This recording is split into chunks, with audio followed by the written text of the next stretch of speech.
தமிழ்நாடு வருவாய்த்துறை கிராம உதவியாளர் சங்க மாநில செயற்குழு முடிபடி இன்று தமிழகம் முழுவதும் ஒரு 5 அம்ச கோரிக்கை வலியுறுத்தி மறியல் போராட்டத்தின் நோக்கம் வருவாய்த்துறை பணியாற்றக்கூடிய கிராம உதவியாளர்கள் 30 ஆண்டுகளுக்கு மேல் வருவாய்த்துறை பணியாற்றி கொடுக்கிறார்கள். அந்த துறையை பணியாற்றக்கூடிய மாவட்ட ஆட்சியர் முதல் அலுவலக உதவியாளர் வரை ஒரு வரையறுக்கப்பட்ட காலமுறை ஊதியம், அவர்களுக்கு எல்லா பயன்களும் கிடைக்கும். வருவாய்த்துறை பணியாற்றக்கூடிய கிராம உதவியாளர்கள் மட்டும் அதில் சில முழு பயன்கள் பெற முடியாத சூழ்நிலை இன்றைக்கு பணியாற்றி கொடுக்கிறார்கள். அதோடு மட்டுமல்லாமல் ஒரு வரையறுக்கப்பட்ட காலமுறை ஊதியம், அடிப்படை ஊதியம் என்பது அலுவலகத்துக்கு இணையான 15,700 இந்த அரசாங்கம் வழங்க வேண்டும். அதற்கு முன்பு கலைஞருடைய ஆட்சியிலும் அம்மையாருடைய ஆட்சியிலும் போராடிப்பட்ட சலுகை இன்னைக்கு நாங்கள் பறி போய் நிற்கின்றது. அது ஒரு புறம் இன்னைக்கு பறித்து விட்டார்கள். மேலும் இன்றைய சூழ்நிலையில் பணியாற்றி இறந்து போன ஊழியருக்கு, இன்றைக்கு பணியிலிருந்து இறந்து போன ஊழியருக்கு 2-3 ஆண்டு காலமாக எங்களிடம் பிடித்த பணத்தை சேர்த்து ஒரு தொகை வழங்க வேண்டிய நிலை. அந்த வருவாய்த்துறை பணியாற்ற கிராம உதவியாளருக்கு மட்டும் அந்த ஜிபிஎஸ் பிடித்த தொகை அரசு பங்களிப்பு சேர்த்து கிட்டத்தட்ட ஒரு ஊழியர் இறந்து போனா ஒரு 7,000 பங்களிப்பு அரசு நிதி சேர்த்து ஒரு 3 லட்சம் 10 லட்சம் வரை பங்களிப்பு கிடைக்க வேண்டிய நிதி என்பது இன்றைக்கு 3 ஆண்டு காலமாக நிதித்துறையில் இந்த கோப்பு நிலுவையிலே இருந்து கொண்டிருக்கின்றது. இதுதான் எங்களுடைய பிரதான கோரிக்கை.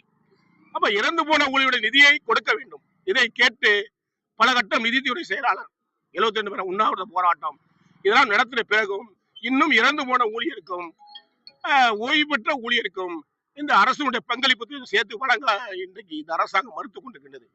அதோடு வரையறுக்கப்பட்ட காலமுறை ஊதியம் என்பது இன்றைக்கு ஒரு மோசமான நிலைக்கு தள்ளப்பட்டு வருவாய்த்துறையில் இன்னைக்கு எந்த ஒரு பணியாக இருந்தாலும் இன்னைக்கு பாத்தீங்கன்னா பிஎல்ஓ பணி என்ற ஒரு பணியை முற்றிலும் வருவாய்த்துறை பணியாற்றக்கூடிய கிராம உதவியாளர் தான் இன்றைக்கு இரவு பகலாக அதில் பணியாற்றக்கூடிய நிலைமை இன்னைக்கு ஏற்பட்டிருக்கு.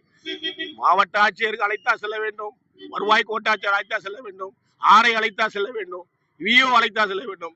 ஒரு சாதாரணமாக ஒரு கிராம உதவியாளர் இவ்வளவு பேர் அழைத்து இந்த பணியை செல்லுகின்ற ஒரு நிலைமை என்பது இந்த கிராம உதவியாளருக்கு ஒரு மோசமான நிலைமை என்பது ஏற்பட்டிருக்கு. இதை வலியுறுத்தி தான் நாங்கள் பகுதி நேரம் என்ற அடிப்படையில் இன்னைக்கு பணியாற்றி நாங்கள் முழு நேரமாக பணியாற்றி கொடுக்கிறோம்.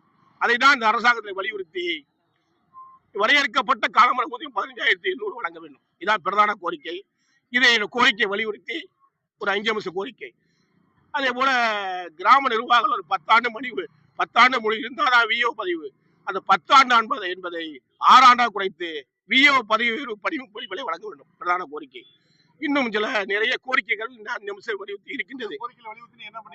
இப்ப இந்த கோரிக்கை வலியுறுத்தி பல கட்ட போராட்டம், ஆர்ப்பாட்டம், உண்ணாவிரதம், இப்படி அதிகாரியோடு கலந்து பேச்சுவார்த்தை நடத்துவது, நிதித்துறை செயலாளர் பேச்சுவார்த்தை நடத்துவது, வருவாய்த்துறை அமைச்சரோட பேச்சுவார்த்தை நடப்பது, 4 ஆண்டு காலமாக இந்த சம்பந்தப்பட்ட உயர் அதிகாரிகள் முதலமைச்சரை தவிர பாக்கி அனைவரிடம் பேச்சுவார்த்தை நடத்தியிருக்கின்றோம்.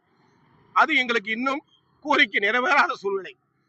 எங்களுடைய பிடித்த பணத்தை கூட அரசாங்கத்தோட கஜானா இருக்கு, அதை கொடுப்பதிலே மறுப்பது ஏன்? இதுதான் மறியல் போராட்டத்தின் பிரதான நோக்கம். இதை வழங்கவில்லை என்றால் எதிர்காலத்தில் வரக்கூடிய தேர்தல் பணிகளை அனைத்தையும் நாங்கள் புறப்பணிக்கதான் மாநில செயற்குழு கூடி முடிவெடுக்க போகின்றோம். அதன் நிலையிலே இந்த மறியல் போராட்டம் என்பது இன்றைக்கு தமிழகம் முழுவதும் எழுச்சி நடந்து கொண்டிருக்கிறது. எங்களுக்கு வரையறுக்கப்பட்ட காலமுறை ஊதியம் வழங்க வேண்டும். அதுபோல ஜிபிஎஸ் பிடித்த தொகை உடனடியாக வழங்க வேண்டும். விஓ பதிவு 10 ஆண்டு என்பதை 6 ஆண்டாக வழங்க வேண்டும். இன்னும் நிறைய ஓய்வு பெற்ற ஊழியருக்கு முறையான ஓய்வூதியம் வேண்டும். கருணை அடிப்படையில் வேலை வாய்ப்பு வழங்க வேண்டும். இதுதான் பிரதான கோரிக்கை. தமிழ்நாடு வருவாய்த்துறை கிராம சங்கத்துடைய மாநில சங்க நிறுவன தலைவர் எஸ். தமிழ்ச்செல்வன், மாநில மையம், சென்னை.